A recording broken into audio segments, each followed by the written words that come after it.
Check.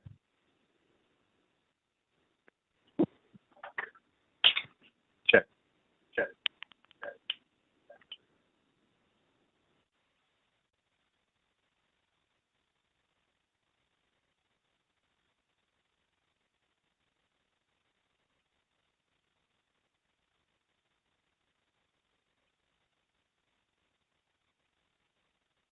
One. One. One.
Holzman's here.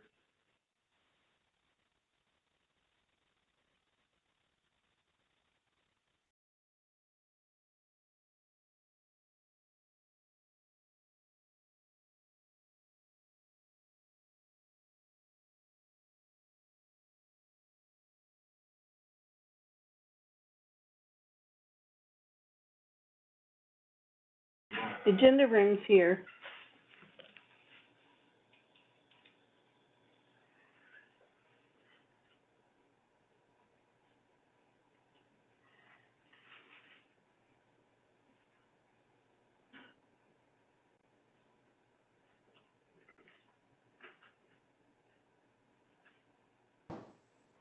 Commissioner Roop is here.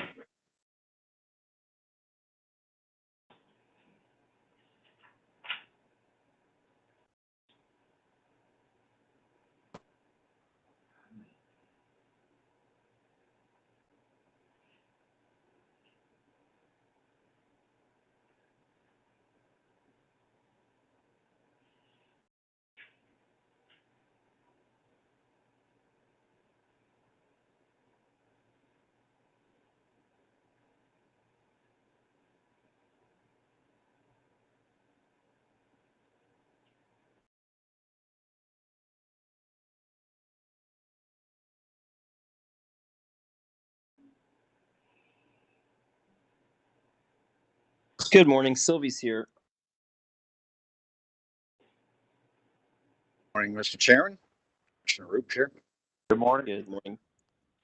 Good morning, Commissioner Roop. And was that Commissioner Holzman? That's correct. Good morning, Commissioners.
Has Commissioner Kolkmeyer joined us?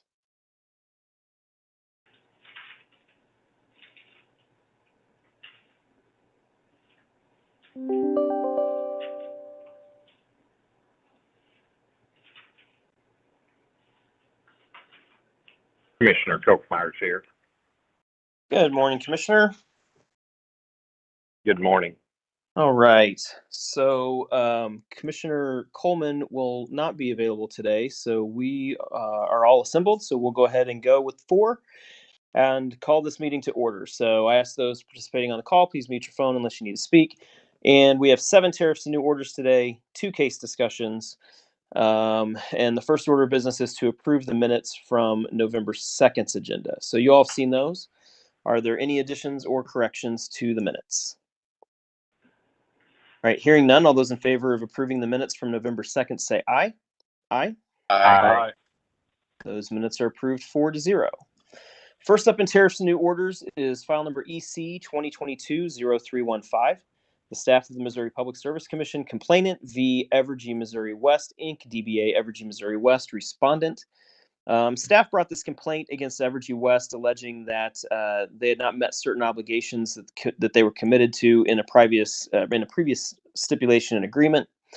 Staff filed testimony in support of its complaint and then filed later asking to dismiss the case due to the parties reaching an agreement.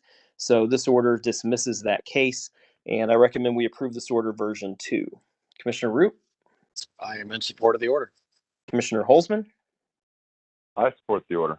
Commissioner Kolkmeyer. And I'm in support as well. All right, all those in favor of approving the order as drafted version 2 say aye. Aye. Aye. That order is approved 4-0. Next up, file number WF 2023-0023. This is in the matter of the application of Confluence Rivers Utility Operating Company, Inc. for authority to issue long-term debt and to secure the same with a lien on its property. So Confluence sought to issue long-term debt to CoBank in exchange for a lien on its equity and all real and personal property. Staff filed a recommendation to approve the request subject to 8 conditions. OPC also recommended a 9th condition. So this order approves the application subject to all 9 conditions and waives the 60-day notice requirement. And I recommend we approve this order version 3. Commissioner Roop, I am in support of this order. Commissioner Holzman, I support the order. Commissioner Kolkmeyer. And I am as well. All right, all those in favor of approving the order as drafted version 3 say aye. Aye. Aye. That order is approved 4-0. Next up, file number WR 2022-0303. This is in the matter of Missouri American Water Company's request for authority to implement general rate increase for water and sewer service provided in its Missouri service areas. This order grants an out-of-time application to the Consumers Council of Missouri. So with that, I recommend we approve this order version 1. Commissioner Root, I'm in support. Commissioner Holzman, I support the order. Commissioner Kolkmeyer. And I support the order. All right, all those in favor of approving the order as drafted version 1 say aye. Aye. Aye. Order is approved 4-0.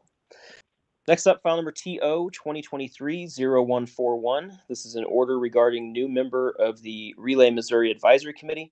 This order recognizes and approves Becky Davis as a new permanent member of the Relay Missouri Advisory Committee, and I recommend that we approve this order version 1. Commissioner Root, I am in support. Commissioner Holzman, I support the order. and Commissioner Kolkmeyer. And I do as well. All right, all those in favor of approving the order as drafted version 1 say aye. Aye. Aye. That order is approved 4-0. Next up, file number EE 2023-0021 is in the matter of Union Electric Company, DBA Ameren Missouri's request for a variance from certain provisions of 20 CSR 4240, Chapter 22 regarding electric utility resource planning. Ameren sought these variances related to its next triennial IRP filing. Staff filed that it did not object to the variances, and no other party filed an objection. So this order finds good cause to grant the variances, and I recommend that we approve this order version 2. Commissioner Root, I am supporting this order as well. Commissioner Holzman, I support this order. and Commissioner Kolkmeyer. And I do as well. All right, all those in favor of approving the order as drafted version 2 say aye. Aye. Aye. Aye. This order is approved 4-0. Next up, file number ER 2023-0011. This is in the matter of the application of Evergy Missouri West, Inc., DBA Evergy Missouri West, for authority to implement rate adjustments required by 20 CSR 4240-20.090 sub 8 and the company's approved fuel and purchase power recovery mechanism. So Evergy West filed requesting a PISA deferral of a certain amount of its fuel and purchase power costs for which the actual net energy costs exceeded the base energy costs, citing that it was an extraordinary amount. The parties filed 2 rounds of testimony, and we held an evidentiary hearing covering 6 issues back on September 30th. Now, this order finds that Evergy West elected to apply PISA treatment, and that's what triggers the application of Section 393.1655. It goes on to find that the statute, however, does not grant the authority to this commission that Evergy West has alleged in its arguments, and therefore the full amount of the excess energy costs needs to be included in this adjustment. The company is arguing that the commission should take authority that we have not been expressly granted, So if any entity believes that we should have this authority, I would suggest that they seek the legislature to specifically grant it to us. So with that, I recommend that we approve this order version 2. Commissioner Root, I am supporting the order. Commissioner Holzman, I support the order. and Commissioner Kolkmeyer. And I do as well. All right, all those in favor of approving the order as drafted version 2 say aye. Aye. Aye. Aye. That order is approved 4-0. Final order today is file number GX 2022-0340. This is in the matter of the proposed amendment of the Commission's rules related to natural gas safety. This is the final order of rulemaking that we submit for publication in the Missouri Register. The new rules update our gas safety rules to comply with new federal standards. So with that, I recommend we approve this order, version 1. Commissioner Root, I'm in support. Commissioner Holzman, I support the order. and Commissioner Kolkmeyer. And I do as well. All right, all those in favor of approving the order as drafted version 1 say aye. Aye. Aye. Aye. Aye. That order is approved 4-0. So that concludes reports and orders. We do have 2 case discussions. One is fairly brief. The other one I expect to be fairly lengthy. So we'll start with the brief one. File number WR 2022-0303. This is Missouri American Water Company's local public hearings scheduling discussion. Judge Pridgeon. Mr. Chairman, thank you. Good morning, Mr. Chairman. Good morning, Commissioners. I put this memo on to see if the Commission knows how it would like to proceed with local public hearings. The parties all agree that the Commission should hold 6 local public hearings in total. The company would prefer all of them to be virtual, while staff and the City of St. Joseph have asked for 3 in-person hearings in St. Joe, St. Louis, and Joplin.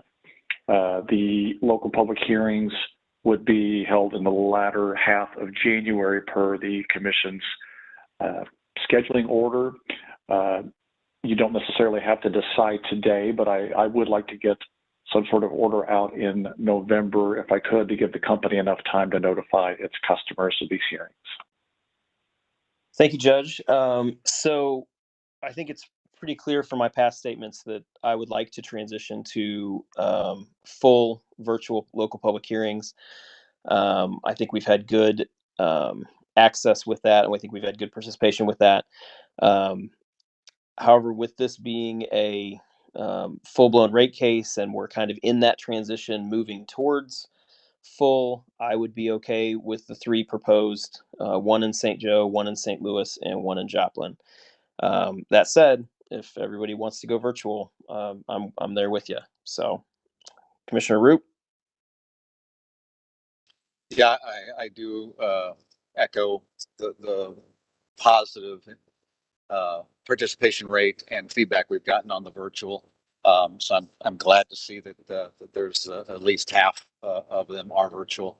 But I will agree and support the order due to the widening geographic nature. I mean, this is literally 3 different parts of the state.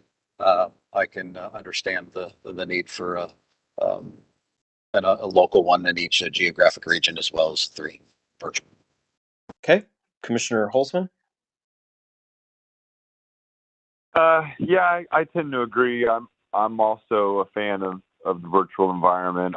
I've heard from some folks that they wouldn't have otherwise been able to participate, but for being able to call in.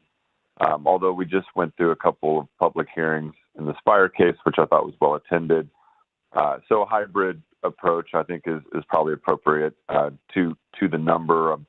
I'm fine with those 3, but I don't know, Mr. Chairman, if those 3 will also contain any virtual component to it, if someone could make it and they wanted to call in, or if the technology there is going to be better just to have them participate in the scheduled virtual ones as opposed to trying to let folks call into the local ones. But I'll leave that up to you, and I'm fine with whatever the commission decides. Yeah, Commissioner, I think the concept would be that we would have 3 virtual ones, but the local ones, I think that there will probably be an opportunity for commissioners to participate virtually, since that's allowed more commissioners than previously. Back before COVID, we would have one commissioner basically at each local public hearing.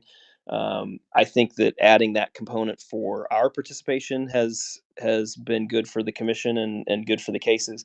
But I doubt that the actual physical local public hearings would have a virtual component for the public. That seems like it would be really hard to coordinate. And I think that's why we would have 3 just virtual ones for those who couldn't make the regional ones. So that's at least how I envision it. That works. All right. So Commissioner Kolkmeyer. Yes, thank you, Mr. Chairman. I agree with your 3 and 3, so I will support you on that. Okay. Well, Judge, I think that should get you clarity to draft the order. I think we're all in agreement with the 3 physical and 3 virtual. So thank you. Right. Thank you, sir. All right. So now the lengthier case discussion. This is file number ER 2022-0129 and ER 2022-0130. This is the post-hearing discussion on the Evergy rate case with Judge Hatcher. Judge, are you on the line? Yes, thank you, Chairman. This memorandum sets forth the issues that were presented by the parties, along with their corresponding positions, broken down by the issue. If you'd like to go ahead and start with Sibley, we can begin there. Okay, Judge. And just to clarify, there is also a partial stip in this case that has resolved a number of issues. Is that right? Yes, the commission approved 4 partial stipulations. It was a few weeks ago, but those really took care of the lion's share of the general rate case issues. Right. So the ones that we're deciding today are just the remaining from those partial steps that we've already approved. So we'll go ahead and start going through this memo. I do want to start by saying that I would like to take some of these issues together and some of them out of order as to how they were presented in the memo, but I think it should be fairly easy to follow for everyone. So the first issue is Sibley, as the judge has mentioned. A, was the retirement of Sibley Generating Facility before the end of its useful life prudent? I think that it was. I feel that the retirement of Sibley was prudent and that no disallowance is necessary. Commissioner Roop? I'm in agreement. It was approved, yes. Commissioner Holzman? Yes, I agree. Commissioner Kolkmeyer? And I agree. All right. So next, I want to look at B, which is what is the appropriate value of the regulatory liability? And then also H. Should the regulatory liability for Sibley include a rate of return on the undepreciated balance from the time of retirement through the rates effective in this case? So B and H together. First, let's look at H. I believe the regulatory liability amount that Evergy should return to its ratepayers needs to include the rate of return earned on the undepreciated balance through the effective dates of the rates of this case. And to determine the amount of the return to include in the regulatory liability, I think we have to decide on the net book value of Sibley at the time of the last rate case. So I agree with OPC's witness Robinette and his second proposal, where he proposed $190 million using data from the depreciation study that was completed before the 2018 rate case, and then carried that depreciation forward to 2018. So when that 190 million, then we should multiply that by the appropriate rate of return from the date of the current rates went into effect in December of 2018 through the end of November, as the new rates will go into effect in early December. So it's about 4 years there. So I also agree with staff and Evergy's calculation of the $39 million as the appropriate level of labor and non-labor operations and maintenance expense to include in that regulatory liability. So hopefully that was easy enough to follow. Commissioner Roop, your thoughts on that? Yeah, I agree. I think the OPC witness had the best path forward with using the rates from the amount from the previous rate case and carrying it forward. and then following your math gets to where we need to be on that. So I'm in agreement with your position on H and B. Okay, thank you. Commissioner Holzman? Yes, I support your position. Okay, Commissioner Kolkmeyer? Yes, and I support your position. All right, thank you. So next we go to issue C. What is the amount of unrecovered investment associated with the Sibley retirements? So I think this value should reflect the remaining investment that was made in Sibley plus the costs to decommission the plant. So using the starting point of net book value from the last rate case, we need to subtract the accrued depreciation on Sibley from the end of the true-up period in the 2018 rate case through November 30th of 2022. So that's 53 months. And this was set in the 2018 rate case at 10.3 million per year. So then to that amount, we need to add the decommissioning costs to get the balance of the unrecovered investment so that would accurately be the net book value now. That's how I would handle that. Commissioner Root? I agree with your position. I think that is the easiest way forward with carrying things forward from the previous rate case, and I am in support of your position. All right, thank you. Commissioner Holzman? Yes, I agree. And Commissioner Kolkmeyer? Yes, thank you, Mr. Chairman. I am also in agreement with your position. All right, thank you. So that moves us to D. What reserve balances should be used for purposes of determining depreciation expense for EMW steam production units consistent with the Commission's determination of Sibley's unrecovered investment? I think this value should reflect the original cost of Sibley, which was $478 million, plus the decommissioning costs proposed at $37 million, and minus the unrecovered investment in the plant. Commissioner Root? I am in agreement. Commissioner Holzman? Yes. And Commissioner Kolkmeyer? And I'm also in agreement. All right, so that brings us to E and F, which I would like to take together. E, what is the proper amortization period for the regulatory liability related to Sibley? And F, what is the proper amortization period for the unrecovered depreciation investment from Sibley? So I know there was some argument over whether the amortization of the regulatory liability and the unrecovered depreciation investment should be combined into one, but I think it would be better for accounting to have them separate. However, I do think that the amortization periods should mirror each other and both be set at 4 years. Commissioner Root?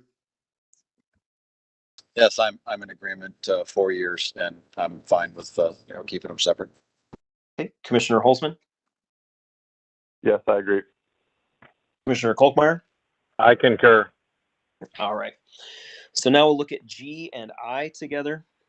G, should the net book value be included in rate base?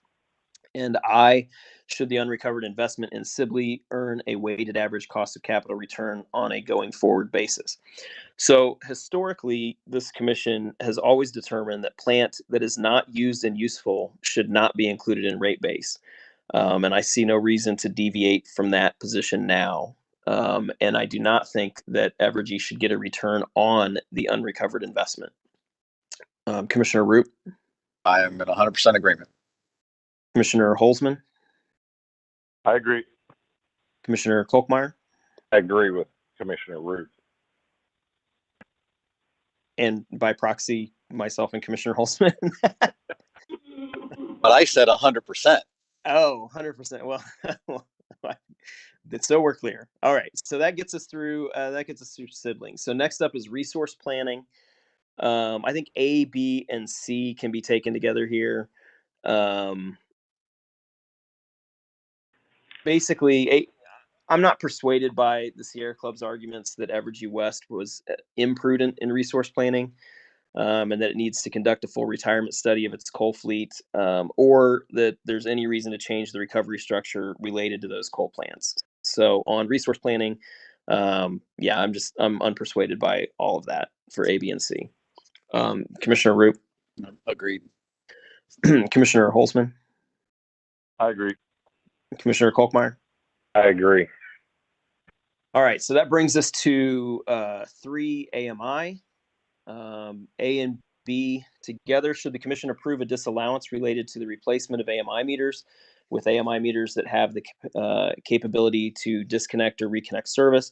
And should the commission order Evergy to change its deployment strategy so that it no longer prioritizes customers in arrearage?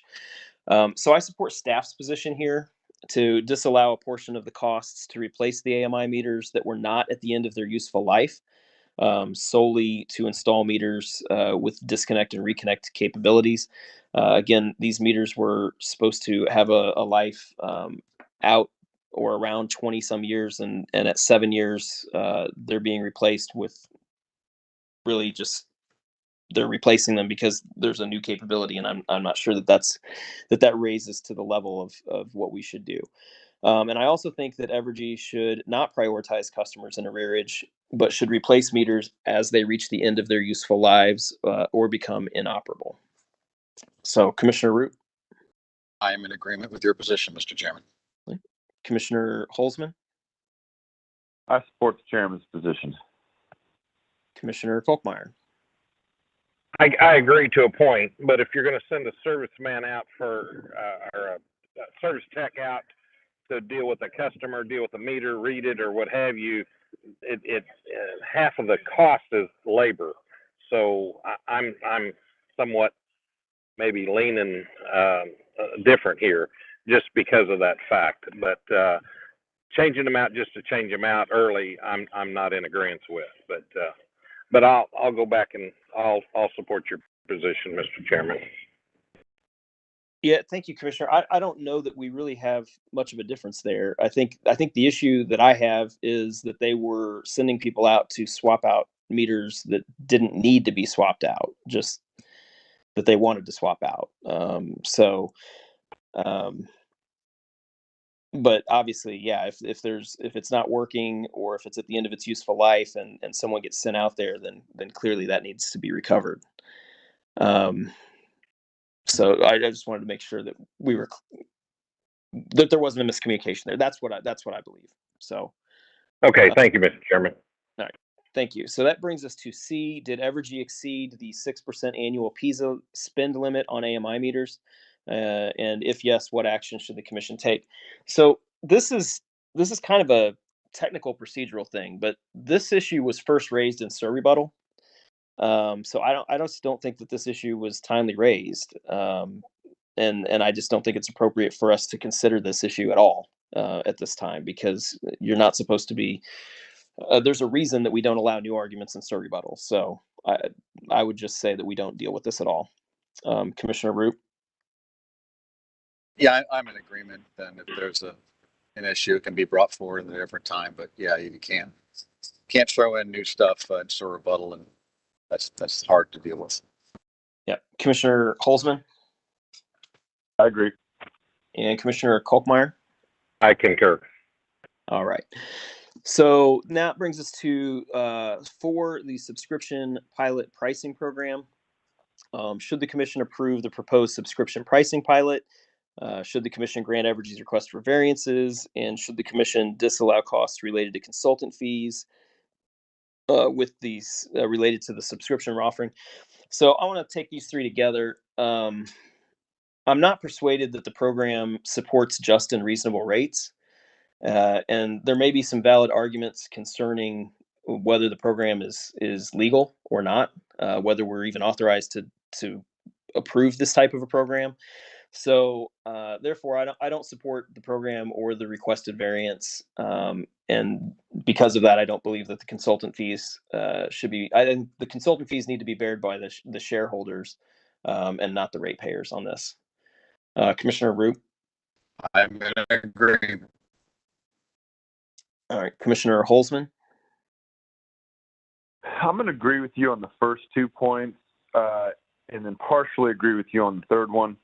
I don't want to, when we talk about pilot projects, not all of them are going to work out, and I don't want to discourage the attempt at new programming. So I would be fine with splitting the cost of the consulting fees as a way to cost share that between the shareholders and the ratepayers.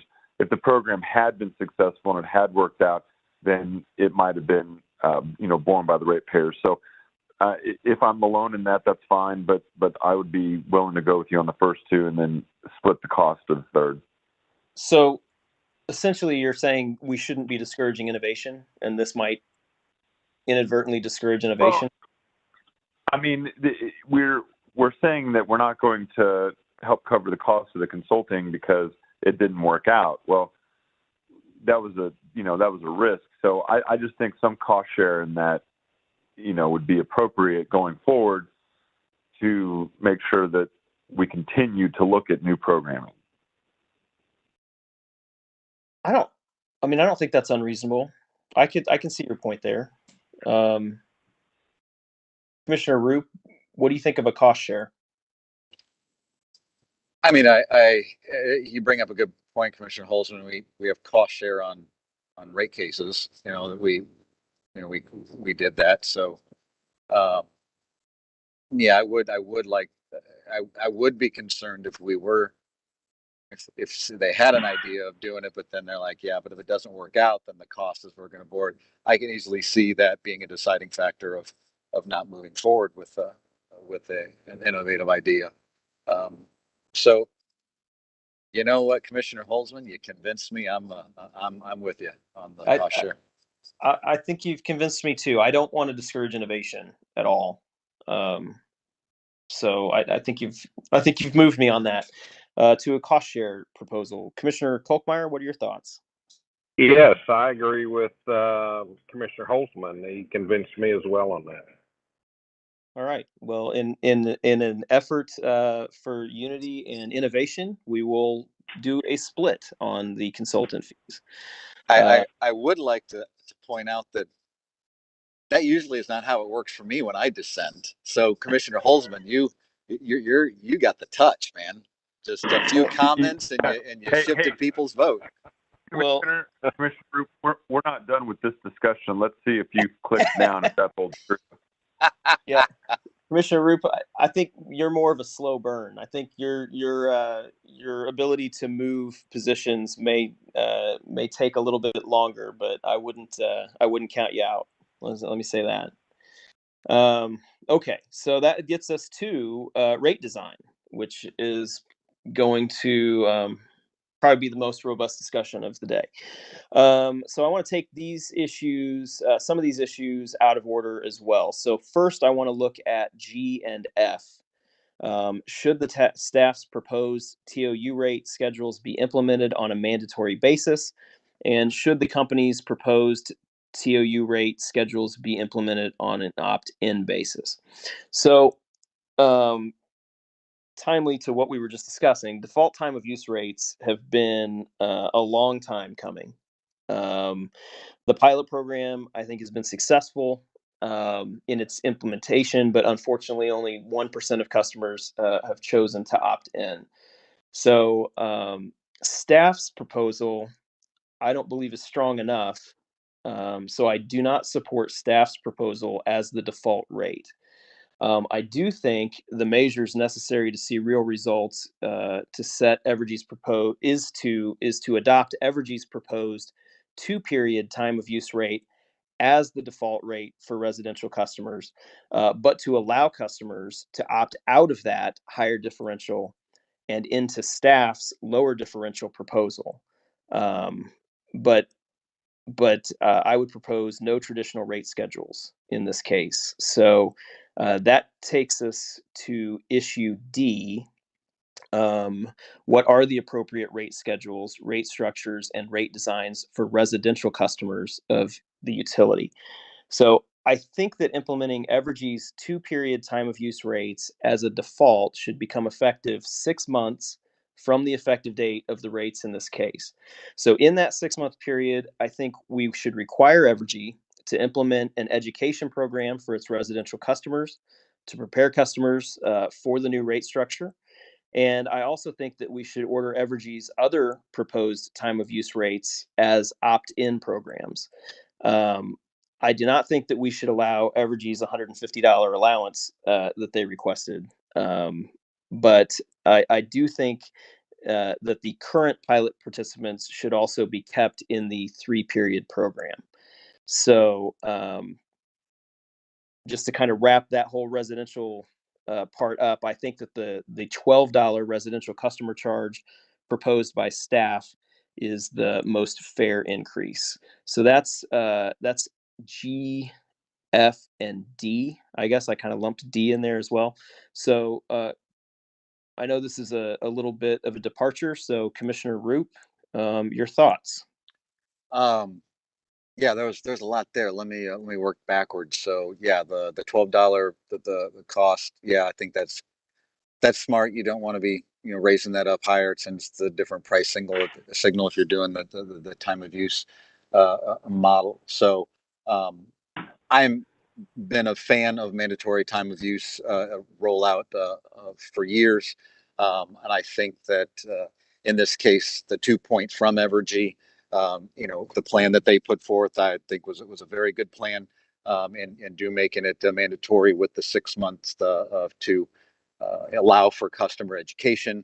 I think Evergy proved in their the education of the name change and everything that they went through with the merger and stuff. And I think they've had success with customer education and transitions in the past. And I'm confident that they will do a good job and have a robust education program put out to allow people to understand how that's coming.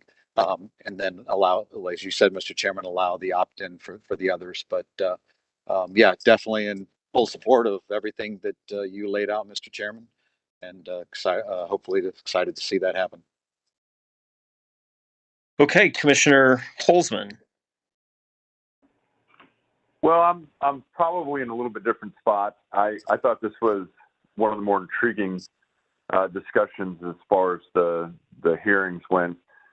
I'm not opposed to mandating when mandating is the option that is necessary.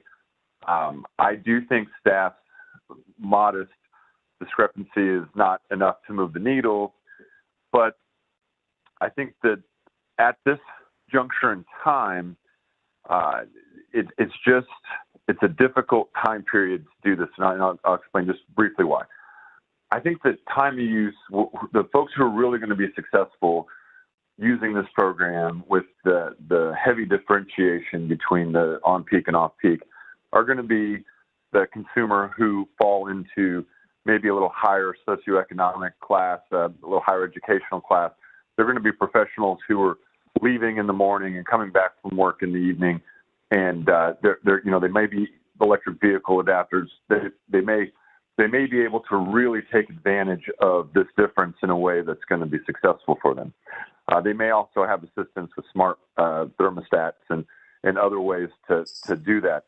What concerns me is there's a large segment of our population who are not going to be in that category, who are going to have elderly relatives staying at home with them during the day. They may work full time in the day, and they're just not going to be able to adjust to that much of a differentiation in the peak versus off-peak. And so I would be more inclined to support the company continuing to do a non-mandated but aggressive timeline to try to do a more of an organic adoption. It's my belief that if the rates are in the benefit of the ratepayer, they will adopt them, and that adoption will have a greater chance of success for it to be embraced by the ratepayers rather than requiring them to enter into this fairly significant rate change and then requiring them to opt out and into a little bit less of a differentiation.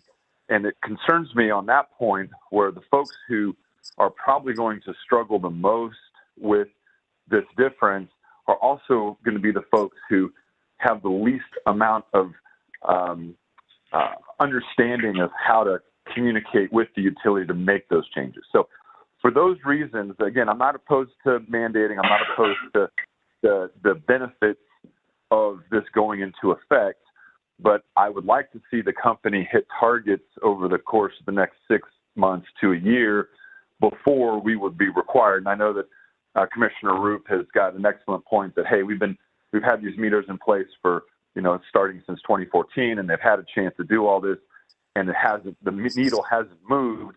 So this is sort of the option presented to us. But I think adoption will be more fruitful if we let it be more organic. So for that reason, I'm gonna not oppose, but be on the opposite side of the chairman on this one. And but I could be. I'm open-minded about it, but right now that's my prevailing sentiment. No, I appreciate that perspective, and certainly I think that as an attempt to address some of those issues that you raised with certain aspects of the customer class, the ability to opt into the lower differential, which isn't that much different from the traditional rates, I think is kind of a way that I would see addressing that. And to Commissioner Roop's point of how long this has been discussed and how long we've been down this road,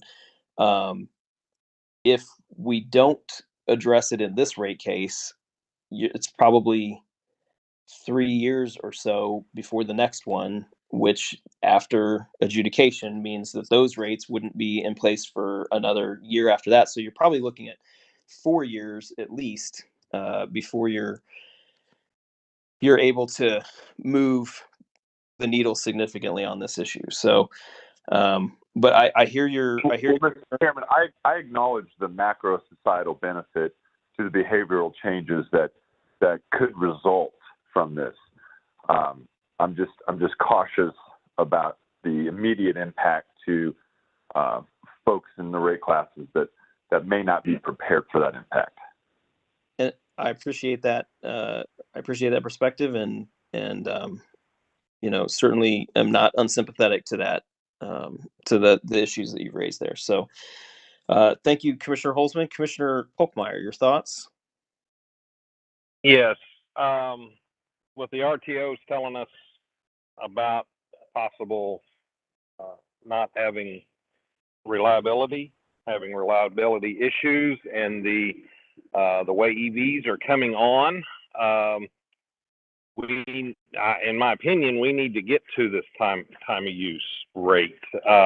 And waiting another 4 years doesn't make sense. So I'm going to support your position and Commissioner Roop's position on moving towards this. Okay. And Mr. Chairman, this is Roop. Just since I was mentioned there, I'll just add in a couple thoughts. I do want to point out the longevity of time that we have been talking about this. There's actually been testimony filed in previous rate cases of the transcripts of conversations between myself and a witness. The company saying they're going to come back and do this next year, and then the next rate case, it's not there. There was testimony filed of conversations with Commissioner Hall and myself on the number of studies that they have done and how much more can you learn, and they're asking for another study, and then they're asking for another pilot. So I think the plan that the company laid out on the 2-point is great, and just going to the opt out with the mandatory side is what incentivizing the behavior and what price signals do. And I'm just a big fan of price signals, and so any type of change in a price delivers a signal to people, whether or not, if it's just my rates went up from a normal rate case, okay, how am I going to adjust?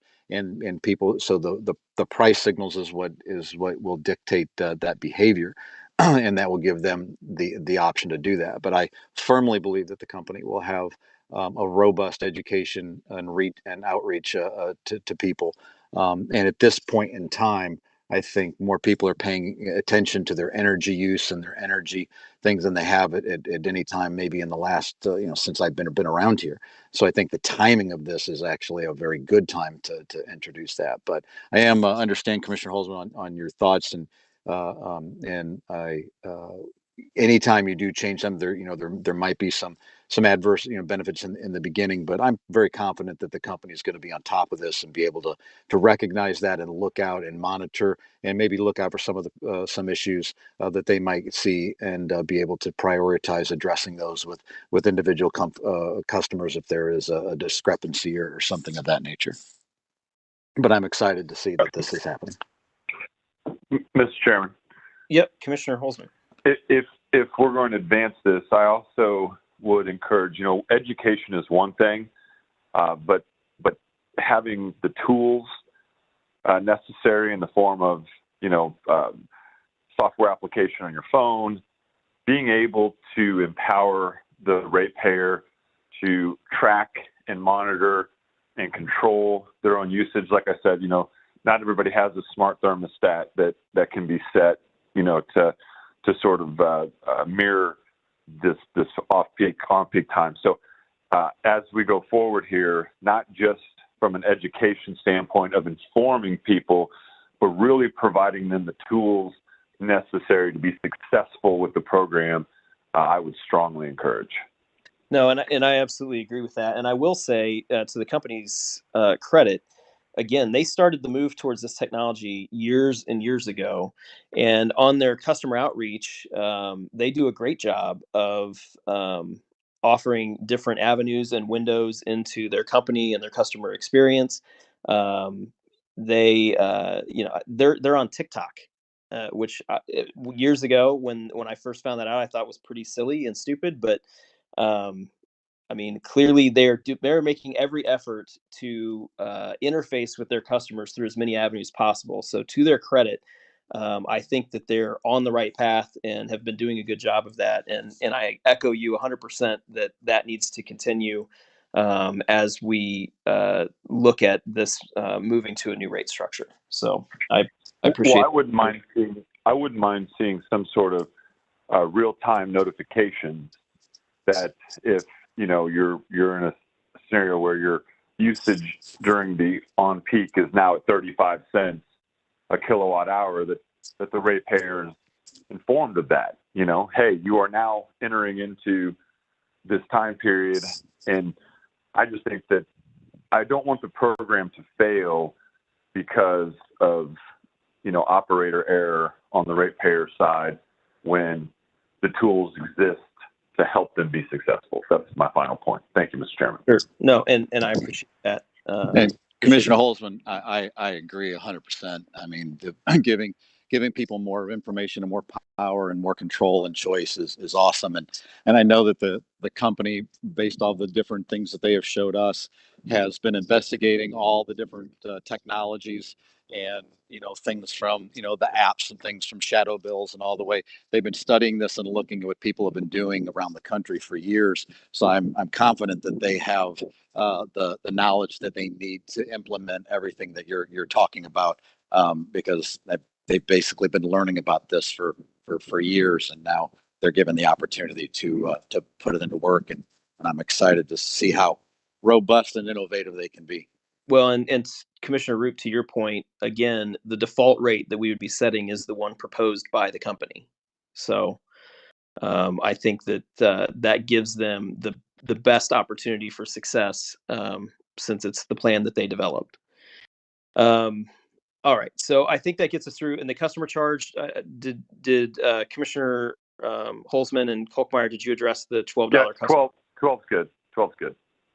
Commissioner Kolkmeyer? I'm good with that. Yeah. All right. So that brings us to E. Next, I'm going to take E and L together. So the questions: what measures are appropriate to facilitate implementation of the appropriate default structure, rate design, and tariff language for each rate schedule? And should Evergy work to improve the education of its customers regarding the billing options and rate plans that it has? Both of these issues tie in with my proposal to implement the default time of use rates after a 6-month period for education. So I'm open to other recommendations for what measures might be necessary for that. But those are all. I think that discussion that we just had should inform what the 6 months leading up to the implementation of the rate should hold. So Commissioner Roop, thoughts? No, I agree, Mr. Chairman. I think they have the roadmap. Commissioner Holzman, Yeah, I don't think anything else needs to be said. Yes. okay. Commissioner Kolkmeyer. Yes, I'm in agreement. All right, so then now I would like to look at issue B. What are the appropriate rate schedules, rate structures, and rate designs for the non-residential customers? So I think that the non-residential customer rates should be set using Evergy's proposal, which is an optional time of use rate with the low differential. So those non-residential customers opting out of the time of use rates should be put on traditional rate schedules, structures, and designs as proposed by the company. Commissioner Root, I'm in agreement. Commissioner Holzman, Yes, I agree. and Commissioner Kolkmeyer. I concur. All right. And then next is K. Should the commission order Evergy to meet with stakeholders related to its rate monitoring plan within 180 days after the effective dates of rates in this case? Yeah, I think that's something that Evergy didn't oppose and that all of the parties found to be beneficial. So I think that we should include that. Commissioner Root I'm in agreement. and Commissioner Holzman I agree. and Commissioner Kolkmeyer. I agree. All right. So that gets us to the issue of street lighting. Basically, this entire issue, A, B, C, and D, boils down to an issue with the city of St. Joe. So I'll just combine all of those. I'm not persuaded that by the city of St. Joseph's arguments that it deserves preferential treatment over street lighting contracts that Evergy has with other municipalities. So that's how I feel about the entire street lighting issue. Commissioner Root, I support your position, Mr. Chairman. Commissioner Holzman, I agree with your position, Mr. Chairman. Commissioner Kolkmeyer. And I agree as well. All right, so that gets us to the Central Nebraska Public Power Irrigation District Hydro PPA. Should the cost of that PPA, the hydropower purchased agreement, be included in the FAC base factor calculation for Evergy Metro? So on this issue, I'm not persuaded that Evergy's arguments that this PPA somehow benefits Missouri customers. I believe the laws of Kansas allow Evergy to recover the full cost of this agreement from Kansas customers, and I would suggest that they pursue that. Commissioner Root, I agree. Commissioner Holzman, I agree. and Commissioner Kolkmeyer. And I agree. All right, so that gets us to the final issue of FAC PISA deferral. If the commission allows deferment of the FAC costs, should that deferral be recovered in this rate case? So this issue is directly tied with the 6th tariff and new order that we did today. So I think the issuance of that order renders this issue now moot. Commissioner Root, do you agree? I agree. Commissioner Holzman? Yes, I agree. And Commissioner Kolkmeyer. I agree. All right, so that concludes the discussion. Judge Hatcher, is there anything we missed or that you need further clarification on? No, thank you, Chairman. You covered everything. All right, so that concludes case discussion. Thank you, Judge. That just leaves us with scheduling. So Friday, November 11th is a state holiday. Sunday, November 13th through Wednesday, November 16th is the NARUC annual meeting, which I believe several commissioners will be attending. Thursday, November 17th, agenda will be at 10:15 a.m. Again, that's Thursday that week due to commissioners' attendance at NARUC. Friday, November 18th, we have an on the record in the Spire rate case, which is GR 2022-0179, to go over the stipulation for that case. Wednesday, November 23rd, we have agenda at 10:15 a.m. Again, that's the week of Thanksgiving, so that may be subject to moving as we get closer to the date or canceling altogether, depending on the litigation schedules. Thursday, November 24th is Thanksgiving. Wednesday, November 30th, we will have agenda at 10:15 a.m. and Wednesday, December 7th, agenda at 10:15 a.m. So that gets us out through, is that Pearl Harbor Day? Gets us out through Pearl Harbor Day. So any comments, questions, or requests regarding scheduling through the first week of December? All right, hearing none, and with no other issues coming before the body, we will stand adjourned. Thank you, commissioners. Thank you very much, Mr. Chairman. Chairman. Thank you, Mr. Chairman.